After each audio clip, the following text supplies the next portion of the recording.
2 दिन पहले cyclone mocha ने म्यांमार को हिट किया था और उसके बाद म्यांमार में तबाही मच गई थी। तो इस तबाही से राहत देने के लिए भारत ने म्यांमार को रिलीफ आइटम्स देने शुरू कर दिए हैं। इस ट्वीट को आप देख सकते हैं जो कि हमारे फॉरेन मिनिस्टर डॉक्टर जयशंकर ने किया है। उन्होंने कहा कि आज 3 नई शिप्स म्यांमार पहुंच गए हैं और कल एक नई शिप म्यांमार पहुंचेगा।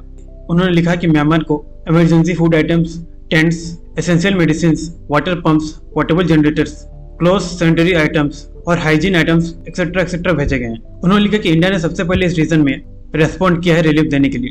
क्या ये लास्ट लाइन चाइना के लिए था, क्योंकि चाइना एशिया का सबसे बड़ा इकोनॉमी है, फिर भी उसने पहले रेस्पॉन्ड नहीं किया और भारत ने पहले रेस्पॉन्ड किया। भारत ने म्यांमार को ये दिखा दिया कि जब मुसीबत आती है तो भारत पहले रिएक्ट करता है, ना कि दूसरे देश।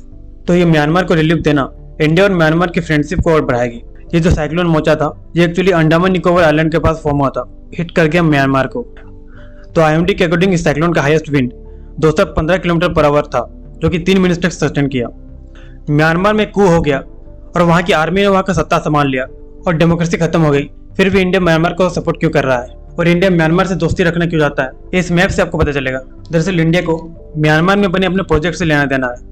ये प्रोजेक्ट का नाम है कलादन प्रोजेक्ट। तो इस प्रोजेक्ट में कोलकाता से भारत से माल भेजा जाएगा सितवे पोर्ट तक, जो कि म्यांमार में है, और म्यांमार के सितवे पोर्ट से ये भारत के नॉर्थ ईस्टर्न राज्यों को भेजा जाएगा। भारत ने ये प्रोजेक्ट इसलिए कंस्ट्रक्ट किया था ताकि भारत का समय और पैसा बच सके।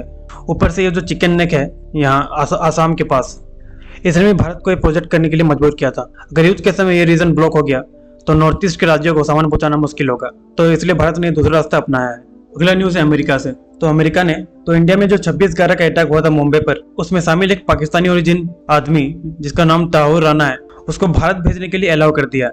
ताहूर Rana actually David Coleman Headley का बचपन का दोस्त था। तो आरोप यह है कि उसने डेविड कोलमैन हेडली को हेल्प किया था इस अटैक को अंजाम देने में। ये डेविड कोलमैन हेडली जो है उसको लश्कर-ए-तोयबा जो आतंकी संगठन है उसने इंडिया में रेकी करने भेजा था। तो मुंबई में रहकर इस डेविड कोलमैन हेडली ने इंडिया में रेकी किए और रेकी करके उसने पाकिस्तान में मौजूद आतंकी संगठन लश्कर-ए-तोयबा को दिया और फिर लश्कर-ए-तोयबा ने 26/11 का अटैक अंजाम दिया। डेविड कोलमैन हेडली ने कहा था कि ताहूर राना ने उसको भारत में एक इमिग्रेशन सेंटर खोलने में हेल्प की थी और उसको कुछ पैसे भी दिए थे।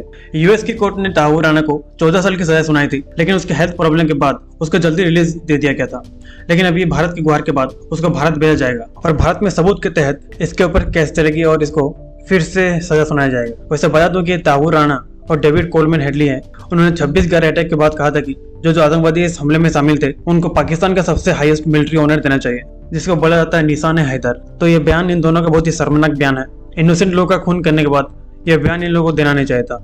अगला न्यूज भी यूएसए से है। तो कुछ ही दिन पहले यूएसए ने भारत के लिए एक रिपोर्ट निकाली थी कि भारत में जो रिलीजियस माइनॉरिटीज हैं उनके ऊपर अत्याचार हो रहे हैं। तो इसका जवाब देते हुए इंडिया ने कहा कि ये रिपोर्ट फ्लॉड, मोटिवेटेड और बायस्ड। तो इस रिपोर्ट में कहा कि इंडिया में रिलीजियस कन्वर्जेंस को बैन कर दिया गया है बहुत सारे स्टेट में, और जो रिलीजियस माइनॉरिटीज हैं उनके ऊपर अटैक होता रहता है रेगुलर बेसिस में।